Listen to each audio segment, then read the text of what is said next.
My name is Meg Kearney. I'm the youngest of 3 adopted children. All of us were adopted through the New York Foundling in Manhattan. And I was also in foster care for my first 5 months on Long Island. What exactly do you do with adoption and foster care in your life right now? I'm a writer. Okay. And I'm also a director of a Master Fine Arts and Creative Writing program, so I nurture other writers in that capacity. But really, I found my voice as a writer once I started writing about adoption. What made you start, what was that little, that drew you to writing? That was it more of like, you needed some kind of therapy to get it out? Or do you just had a passion for writing and then the adoption piece came through? Yeah, the latter. And this is something that I'll be talking about in my session at the conference. I started writing, as many writers do, when I was very young. 2nd grade. I decided I was going to be a writer when I grew up. But like a lot of adoptees too, I grew up in a very loving home that was also filled with a lot of silence.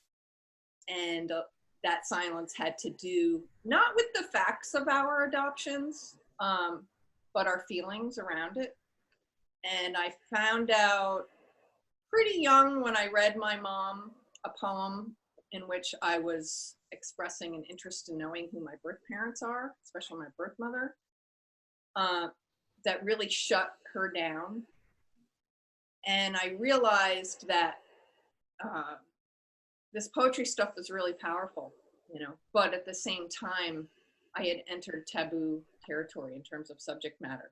So I kept writing as a young person, but it really wasn't until I was in my 20s that I had a breakthrough and realized that if I was really going to be a writer, I was going to have to start writing about the thing that was part of my real core being. And that was myself as an adoptee. Am I correct in saying, did you do 3 teen novels? Is that Yeah. correct?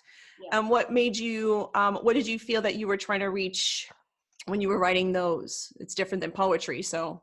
Well, the novels are actually made of poems and journal entries, and they're all in the voice of a girl who's the youngest of 3 adopted children, so they're very autobiographical. But at the same time, I was able to put on the mask of this adoptee named Lizzie McLean, and through her, tell the hard emotional truths that I needed to speak about without fear of hurting family members, saying all those hard things, and having a kind of a way to come in on them slantwise that felt safe to me and felt safe to my family. And yet finally I was able to start exploring all those feelings that I had shoved down for so long. So it's through those novels that I've now been able to connect with so many other members, not just fellow adoptees, but adoptive parents and birth mothers, and even some people in the professional field, psychologists, psychiatrists who are interested in using the books with their clients. I looked you up a little bit, and I know that you've probably, correct me if I'm wrong, have you spoken at conferences before? What kind of things? So when I meet and I talk to so many people, you learn so much from others.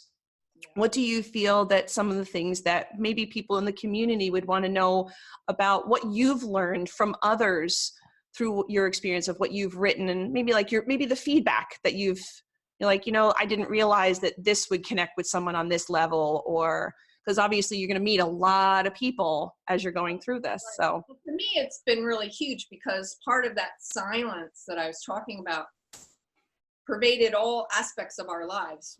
Most of my even closest friends didn't know I was adopted until I started really writing about it openly in my 20s.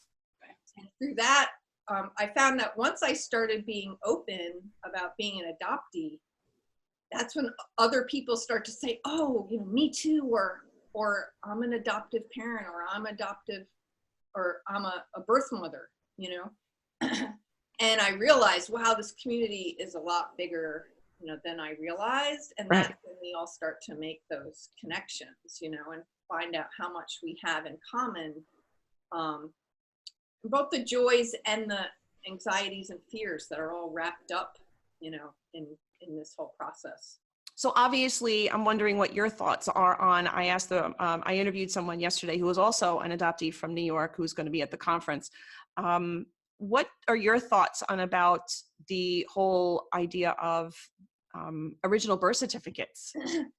Well, I searched for my birth mother for 8 years.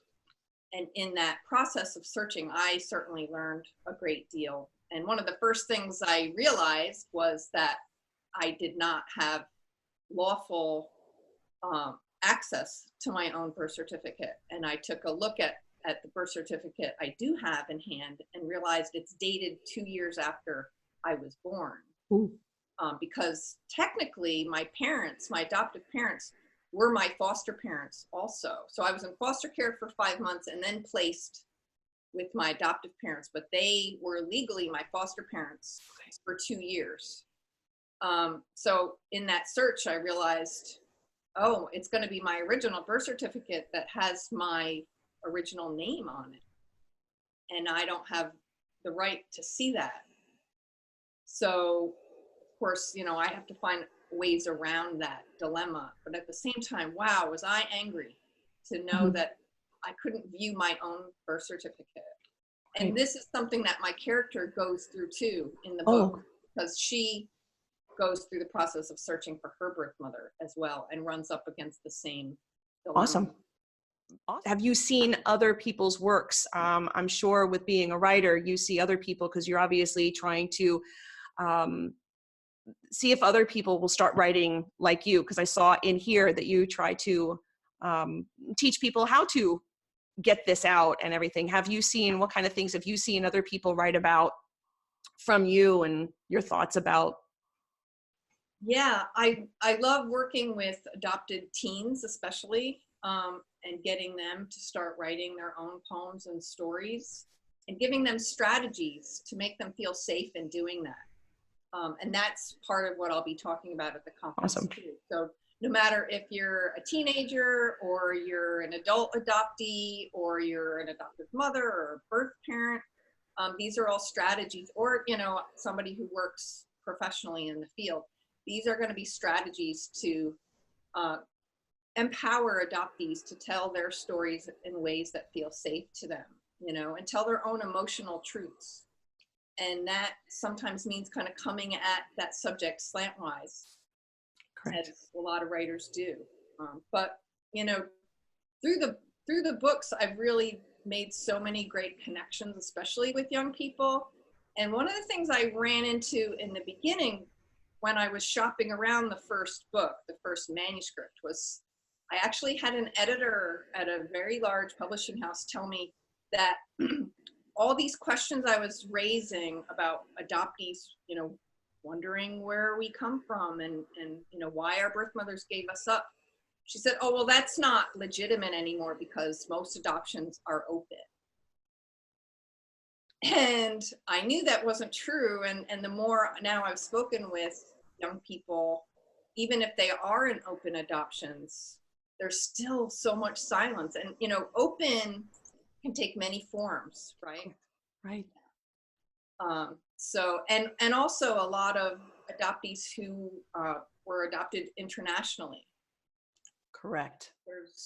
There's that other element there where the chance of their ever finding their birth parents is slim to none. And that's something else that they need to face. And I found a lot of them coming to me saying, at least the stories that I'm telling are giving them some kind of platform to open up a conversation with their parents that they've never had. I had a girl who was adopted from Russia come up to me and say, I've never spoken with my mom about being adopted, and now we're already talking, like at the end of my reading. Oh, that's awesome. So, yeah, those are the kinds of things that's why I write. That's why you do it. For me, it's all about connecting and empowering. Yeah. And I do it through video. I'm not a very good writer. medium, you know, Yes. and then we share, here's some tools you can use Correct. to overcome obstacles and to start feeling more grounded as a person, you know. Correct. Is there any last minute, any things that you want to speak about that you want to put out to the community that you'd like them to let them know about you or what you do or anything at all before Yeah, just end? to say, you know, as adoptees, we don't have a say over what happens to us as babies or as children. You know, we have no control over that. And what I'm trying to do is give adoptees and the whole triad and the whole community tools to take control of our stories, you know, and reveal what we want to reveal when we're ready to reveal those things. And maybe some things we're never going to talk about, or maybe some things we're going to talk about, but only in a very masked way. But it's all about empowering the adoptee and the children in foster care to take control of their own stories for once, and all the healing that comes with that, and inner strength that comes with